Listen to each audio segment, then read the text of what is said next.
So the CFL award nominees have been announced. We know the candidates from each team for each award around the league. It's a special time to see who is going to be up there potentially for some hardware.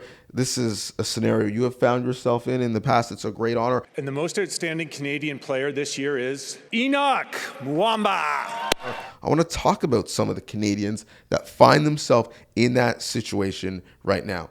One of the ones that maybe surprised people, but when you look at the numbers, maybe shouldn't be a surprise, was Brady Oliveira, who is Winnipeg's MOP candidate, which really makes it a two-man race in the West with Vernon Adams Jr. It's again a two-man race in the West with the MOP candidate from the two best teams, the Winnipeg Blue Bombers and the BC Lions. They're just two different players now. It's no longer Nathan Rourke. It is Vernon Adams Jr. And it's no longer Zach Collaros because Winnipeg has been a running team this year. And Zach, maybe, although having a great year, not up to his normal standard. The last time the Canadian won an MOP was also a running back. It was John Cornish.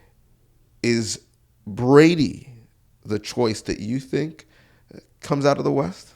I do believe so. I mean, Brady Oliveira, he's a kid that I remember his first game. I remember him being a backup to Andrew Harrison, coming in and trying to play support role in that on that team. And look at him now. He's a guy who you talked about it. We've talked about it already. 1,500 rushing and close to 2K already, all purpose. It is amazing when you look at the stats to see what he's been able to accomplish. And because of the simple fact that when you look at the Winnipeg Blue Bombers, you don't always think about them as a run-first team. You know the Zach Collaros is there. You know the weapons that he has at receiver as well. You don't necessarily think that their best player this past season was Brady Oliveira. Well, the funny thing is that doesn't matter because Chad Kelly's going to win the award. So you can nominate whoever you want from the West. I believe this is Chad Kelly's award to lose. You don't finish with that record and essentially not lose in games that you started and finished and not win this award.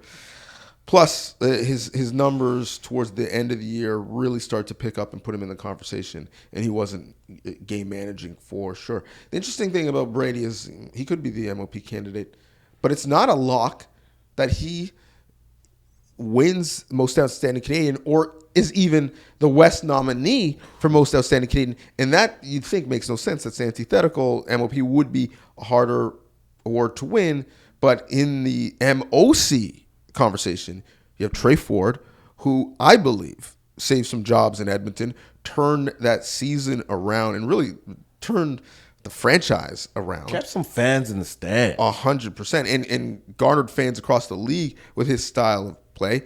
Certainly, obviously, Brady Oliveira in that conversation. And Matthew Betts. That's right. Record breaker in terms of sacks for a Canadian. He is in that conversation, not just, certainly, on the defensive side, but MOC.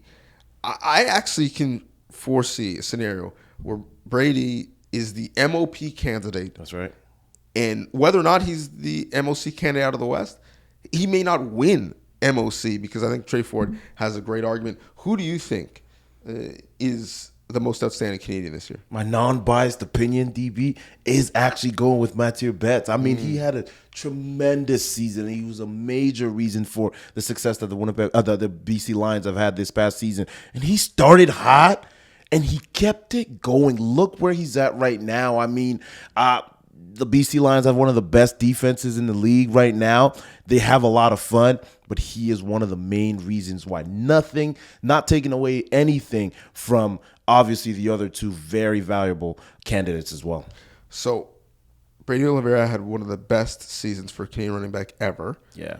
And it's very real. He could be shut out from major awards at Grey Cup week. Man. It's also very rare that he could walk away with two major awards, and then potentially we'll see what happens in the Grey Cup because his team is in pole position to get there with the number one seed. And let us know who you think should be the candidates in the West and East for MOP and MOC and all the awards, and let us know who you think should win it. The fact that we have such a spirited debate this year lets you know it was a great year of CFL football. with great individual performances across the board. The league is in good hands.